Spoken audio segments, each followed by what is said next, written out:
السلام علیکم۔ آج ہمارا پہلا ٹاپک ہے impact of ideology in shaping subjectivity, یعنی اس ٹاپک میں ہم یہ دیکھیں گے کہ کس طرح سے مختلف آئیڈیالوجیز ہماری سبجیکٹیوٹی پہ، یعنی ہمارے جو بھی اوپینین ہوتے ہیں یا ہماری جو بھی پسند ناپسند ہے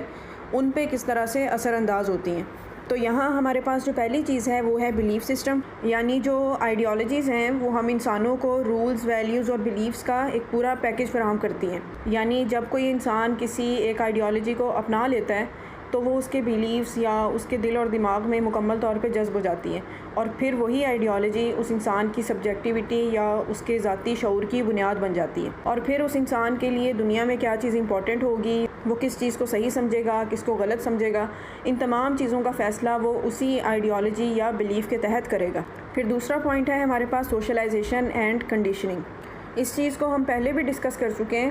کہ جو آئیڈیالوجیز ہوتی ہیں وہ خود بخود نہیں بنتی، بلکہ وہ مختلف سوشل انسٹیٹیوشنز کے ذریعے، جیسے فیملی ہے، اسکول ہے، میڈیا ہے یا ریلیجیس انسٹیٹیوشنز ہیں، ان کے ذریعے بچپن سے ہی انسان کی سوشل کنڈیشننگ کا حصہ بنا دی جاتی ہیں۔ اور پھر ایک بچہ جن آئیڈیالوجیکل سٹوریز کو سنتا ہے یا جن سوشل سمبلز کو دیکھتا ہے یا جن اوپینینز کے بارے میں اس کو بتایا جاتا ہے، تو یہ تمام چیزیں انکانشیسلی اس بچے کا خود کو، دوسروں کو یا پوری کائنات کو دیکھنے کا جو انداز ہوتا ہے اس کو بدل دیتے ہیں۔ مثال کے طور پر ہمیں بچپن میں ہی موویز کے ذریعے یا کارٹونز کے ذریعے یہ دکھایا جاتا ہے کہ ہیرو کون ہوتا ہے اور ویلن کون ہوتا ہے، اور پھر یہ جو آئیڈیالوجیکل سٹوریز ہیں یہ ہمارے دماغ کی کنڈیشننگ ایسی کر دیتی ہیں کہ جب ہم بڑے بھی ہو جاتے ہیں تو ہماری سبجیکٹیوٹی خود بخود کچھ خاص خصوصیات رکھنے والے کرداروں کو اچھا سمجھنا شروع کر دیتی ہے اور باقی لوگوں کو برا سمجھتی ہے۔ اب تیسری چیز ہے یہاں پہ نارمز اینڈ ایکسپیکٹیشنز۔ اس کا مطلب یہ ہے کہ جتنی بھی آئیڈیالوجیز ہیں وہ سوسائٹی میں کچھ رولز اینڈ ریگولیشنز، کچھ سٹینڈرڈز اور ایکسپیکٹیشنز کو قائم کرتی ہیں، اور جب انسان کسی معاشرے میں رہتا ہے تو وہ ان اصولوں کو اپنے اندر جذب کر لیتا ہے اور ان کے مطابق زندگی گزارنے کی کوشش کرتا ہے۔ اور پھر یہ جو سٹینڈرڈز اور ایکسپیکٹیشنز ہوتی ہیں یہ افراد کے سوچنے، بولنے یا دوسروں کے ساتھ ان کا رویہ کیسا ہوگا، یعنی ہماری نیچر کے ایک ایک ایسپیکٹ کو کنٹرول کر کے ہماری سینس آف سیلف کو ڈیولپ کرتے ہیں۔ جیسے ہماری سوسائٹی کی یہ آئیڈیالوجی ہے کہ ہم نے بڑوں کے سامنے اونچی آواز میں بات نہیں کرنی، اور اب یہ جو اصول ہے یہ ہماری سبجیکٹیوٹی کا حصہ بن چکا ہے، اور اگر ہم اب غلطی سے بھی کسی کے سامنے اونچی آواز میں بات کریں تو ہم لوگ خود بخود ایک گلٹ اور شرمندگی محسوس کرنا شروع کر دیتے ہیں۔ اس کی وجہ یہ ہے کہ ہم نے سوسائٹی کی اس ایکسپیکٹیشن کو اپنی سبجیکٹیوٹی کا حصہ بنا لیا ہے، اور جب ہم سوسائٹی کی اس ایکسپیکٹیشن پہ پورا نہیں اترتے تو ہم آٹومیٹیکلی گلٹ میں چلے جاتے ہیں۔ پھر یہاں پہ ہمارے پاس چوتھی چیز ہے انٹرپریٹیشن آف انفارمیشن۔ اس کا مطلب یہ ہے کہ جو آئیڈیالوجیز ہوتی ہیں وہ ہم انسانوں کے دماغوں پہ ایک فلٹر لگا دیتی ہیں، اور جب بھی ہم کوئی نیا ایونٹ ہوتا دیکھتے ہیں یا کوئی نئی انفارمیشن ہمارے سامنے آتی ہے تو ہم انسانوں کا دماغ اسے نیوٹرل ہو کے نہیں دیکھتا، بلکہ وہ جو انفارمیشن ہے وہ ہماری اسی آئیڈیالوجی کے فلٹر سے گزرتی ہے، اور ہمارا دماغ اس انفارمیشن کے صرف اسی حصے کو قبول کرتا ہے جو ہماری آئیڈیالوجی کے مطابق ہوتی ہے، تاکہ ہمارے جو پرانے بلیفز ہیں وہ مزید پکے ہو سکیں۔ جیسے ہمارے ملک میں مہنگائی بہت زیادہ بڑھ رہی ہے، تو ایک سیاسی جماعت کے جو سپورٹر ہوں گے وہ کہیں گے کہ جناب یہ جو مہنگائی بڑھ رہی ہے یہ پچھلی حکومتوں کی غلطی ہے، اور جو دوسری سیاسی جماعت کے سپورٹر ہیں ان کا کہنا یہ ہے کہ یہ موجودہ حکومت کی نااہلی ہے۔ یعنی واقعہ ایک ہی ہے لیکن دو مختلف آئیڈیالوجیکل فلٹرز نے اس کی انٹرپریٹیشن چینج کر دی ہے۔ پھر ہمارے پاس لاسٹ چیز ہے آئیڈینٹی کنسٹرکشن۔ اس چیز کا ذکر بھی ہم پچھلے ٹاپک میں کر چکے ہیں کہ ہماری جو آئیڈیالوجیز ہوتی ہیں وہ ہمیں ہماری انڈیویجول اور کلیکٹیو آئیڈینٹی پرووائڈ کرتی ہیں، اور یہ جو آئیڈینٹیز ہیں یہ افراد کو ان کے جینے کا مقصد دیتی ہیں، ان کو گروپ ایفیلیشن کا احساس ملتا ہے، اور یہ جو احساس ہے یہ ہمیں یہ بتاتا ہے کہ ہم لوگ کون ہیں یا ہمارا تعلق کس گروپ سے ہے، اور یہ جو پہچان ہوتی ہے یہ انسان کی اپنے بارے میں سوچ یا سیلف پرسیپشن اور اس کے پورے ورلڈ ویو کو بدل کے رکھ دیتی ہے۔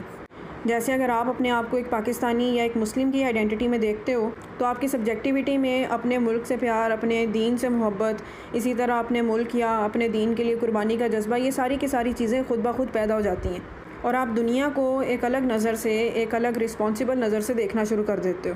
اب ہمارا نیکسٹ ٹاپک ہے intersection between ideology and subjectivity. پچھلے ٹاپک میں ہم نے یہ دیکھا کہ کس طرح سے آئیڈیالوجیز ہماری سبجیکٹیوٹی کو یا ہمارے دماغ کو کنٹرول کرتی ہیں، اور اس ٹاپک میں ہم یہ پڑھیں گے کہ صرف آئیڈیالوجیز ہی نہیں بلکہ سبجیکٹیوٹی کا بھی آئیڈیالوجیز کی ڈیولپمنٹ میں گہرا کردار ہوتا ہے، اور یہ کس طرح سے ہوتا ہے اس چیز کو ہم لوگ پوائنٹ بائی پوائنٹ سمجھتے ہیں۔ یہاں پہ ہمارے پاس پہلی چیز ہے فارمیشن آف سبجیکٹیوٹی، یعنی یہ پہلا سٹیپ ہے جہاں پہ ایکسٹرنل آئیڈیالوجیز انسان کے دماغ میں داخل ہوتی ہیں، اور جب ایک فرد سوسائٹی میں رہتے ہوئے کسی ایک خاص آئیڈیالوجی کو دیکھتا ہے، سنتا ہے اور اس کے ساتھ وقت گزارتا ہے تو اس کے بلیفز اور ویلیوز اسی آئیڈیالوجی کے رنگ میں ڈھل جاتے ہیں، اور پھر وہ جو نظریہ ہوتا ہے وہ انسان کو ایک بیسک فریم ورک دے دیتا ہے جس سے اس انسان کی بیسک سبجیکٹیوٹی تیار ہوتی ہے۔ جیسے اگر آپ کسی ایسے ماحول میں بڑے ہوتے ہو جہاں پہ نیشنلزم کے نظریے کو بہت زیادہ اہمیت دی جاتی ہے، تو اس صورت میں آپ کی سبجیکٹیوٹی آپ کے ملک میں ہونے والے ہر ایونٹ کو نیشنلزم کے لینس سے دیکھے گی، کیونکہ آپ کی سوچ، آپ کے تھنکنگ پروسیس کی بنیاد اسی نیشنلزم کی آئیڈیالوجی پہ ہوگی۔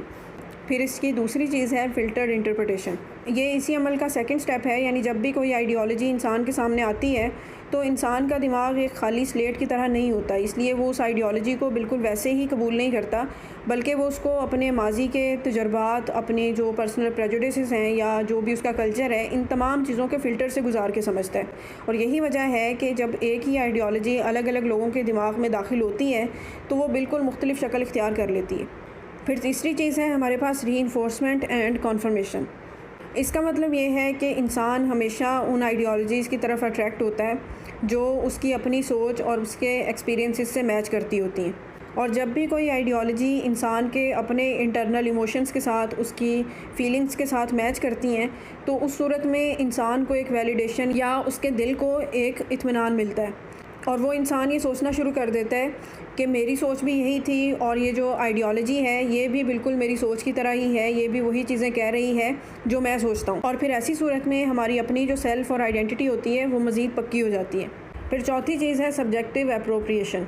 اس کانسیپٹ کا مطلب یہ ہے کہ انسان جو ہے وہ ایک بہت ہی کلیور لیونگ بینگ ہے، اور اس وجہ سے وہ کسی بھی آئیڈیالوجی کو مکمل طور پہ ایکسیپٹ نہیں کرتا، بلکہ وہ اپنی ضرورت، اپنے حالات یا اپنی سبجیکٹیوٹی کے مطابق کسی بھی آئیڈیالوجی کے کچھ حصوں کو قبول کر لیتا ہے، اس کی کچھ چیزوں کو چھوڑ دیتا ہے، اور کچھ پوائنٹس ایسے ہوتے ہیں جن کی ہم اپنی مرضی سے اپنی سبجیکٹیوٹی کے مطابق انٹرپریٹیشن کر لیتے ہیں، اور یہ جو سارا عمل ہوتا ہے اس کو سوشالوجی میں اپروپریشن کہا جاتا ہے، یعنی کسی بھی نظریے کو اپنی مرضی، اپنی پسند کے رنگ میں ڈھال لینا۔ جیسے بہت دفعہ ایسا ہوتا ہے کہ کسی آئیڈیالوجی کی کچھ چیزیں ہمیں پسند آ رہی ہوتی ہیں اور کچھ پوائنٹس ایسے ہوتے ہیں جن کو ہم اتنا زیادہ پسند نہیں کر رہے ہوتے، تو اس صورت میں ہم کیا کرتے ہیں، جو چیزیں، جو پوائنٹس ہمیں اچھے لگ رہے ہوتے ہیں ان کو ہم اپنی لائف میں اڈاپٹ کر لیتے ہیں، اور جن چیزوں کو، جن پوائنٹس کو ہم ناپسند کر رہے ہوتے ہیں ان کو ہم ریجیکٹ کر دیتے ہیں۔ پھر پانچویں چیز ہے ہمارے پاس آئیڈیالوجیکل ٹرانسفارمیشن۔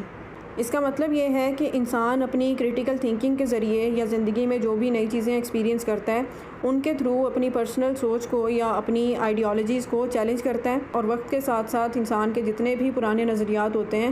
وہ ٹرانسفارم ہو جاتے ہیں،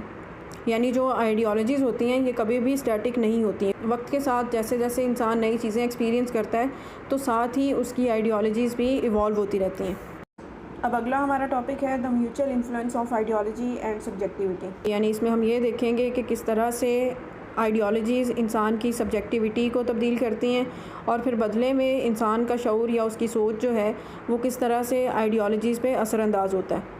یہاں ہمارے پاس پہلا پوائنٹ ہے شیپنگ بلیفز اینڈ ویلیوز، یعنی جو آئیڈیالوجیز ہوتی ہیں یہ ایک ایکسٹرنل فورس کے طور پہ انسان کے دماغ پہ اثر ڈالتی ہیں، اور انسانوں کو خیالات کا یا معاشرے کے جو اصول اور ضابطے ہوتے ہیں ان کا بنا بنایا ایک فریم ورک فراہم کر دیتی ہیں، اور جب انسان ان آئیڈیالوجیکل ریگولیشنز کو مان لیتا ہے، ان کو انٹرنلائز کر لیتا ہے، تو یہ بلیفز اس کی سبجیکٹیوٹی کا حصہ بن جاتے ہیں، اور پھر وہ دنیا کو اسی سبجیکٹیوٹی کے لینس سے دیکھتا ہے۔ یعنی اگر آپ کسی ایسی سوسائٹی میں بڑے ہوتے ہو جو ایگالیٹیرینزم کے نظریے پہ چل رہی ہے تو وہاں پہ رہنے والے ہر انسان کی سبجیکٹیوٹی میں انسانوں کے لیے ایکویلٹی اور رسپیکٹ کے جو ایموشنز ہیں وہ پیدا ہو جائیں گے۔ پھر دوسری چیز ہے فلٹرڈ انٹرپریٹیشن، یعنی انسان کے سامنے جب بھی کوئی آئیڈیالوجی آتی ہے تو وہ اس کو ایز اٹ از ایکسیپٹ نہیں کرتا، بلکہ اپنی سبجیکٹیوٹی یعنی اس کے جو بھی پاسٹ ایکسپیرینسز تھے، اس کا جو بھی فیملی بیک گراؤنڈ ہے یا اس کا جو بھی کلچر ہے، وہ ان تمام چیزوں کو ایک فلٹر کے طور پہ یوز کرتا ہے، اور آئیڈیالوجی کی انٹرپریٹیشن، اس کی ایکسپلینیشن اپنے انہی پرسنل فلٹرز کے مطابق کرتا ہے۔ پھر تیسری چیز ہے کنفرمیشن اینڈ ری انفورسمنٹ۔ جب بھی کوئی آئیڈیالوجی انسان کی اپنی سوچ، اس کی ویلیوز، اس کے ایکسپیرینسز کے ساتھ میچ ہوتی ہے تو یہ چیز انسان کو ایک ویلیڈیشن پرووائڈ کرتی ہے، یعنی اس کے اندر یہ احساس پیدا ہوتا ہے کہ میری سبجیکٹیوٹی ٹھیک تھی، کیونکہ اس آئیڈیالوجی نے بھی میری سبجیکٹیوٹی کو سچا ثابت کر دیا، اور اس کا نتیجہ یہ نکلتا ہے کہ انسان کا اپنی سبجیکٹیوٹی پہ یقین مزید پکا ہو جاتا ہے، اور اس آئیڈیالوجی کے لیے بھی انسان کی جو وفاداری ہوتی ہے وہ بھی مزید مضبوط ہو جاتی ہے۔ پھر چوتھی چیز ہے سبجیکٹیو اپروپریشن۔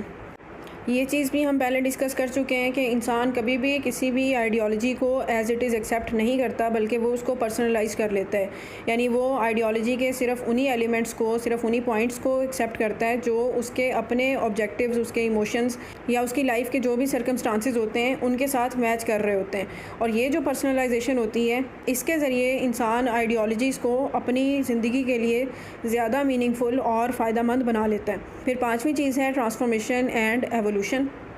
اس کا مطلب یہ ہے کہ انسان کبھی بھی اپنی پوری کی پوری زندگی ایک جیسے نظریات کے مطابق نہیں گزارتے، بلکہ وہ اپنی سبجیکٹیوٹی، اپنی کریٹیکل تھنکنگ یا نئے دور کے جو بھی تقاضے ہوتے ہیں ان کے مطابق اپنی پرانی آئیڈیالوجیز کا جائزہ لیتے ہیں اور ان میں موجود جتنی بھی کمیاں یا خامیاں ہوتی ہیں ان کو چیلنج کرتے ہیں، اور اسی کریٹیکل تھنکنگ یا ڈسکشن کے نتیجے میں پوری کی پوری آئیڈیالوجیز ہی وقت کے ساتھ بدل جاتی ہیں یا ایوالو ہو جاتی ہیں۔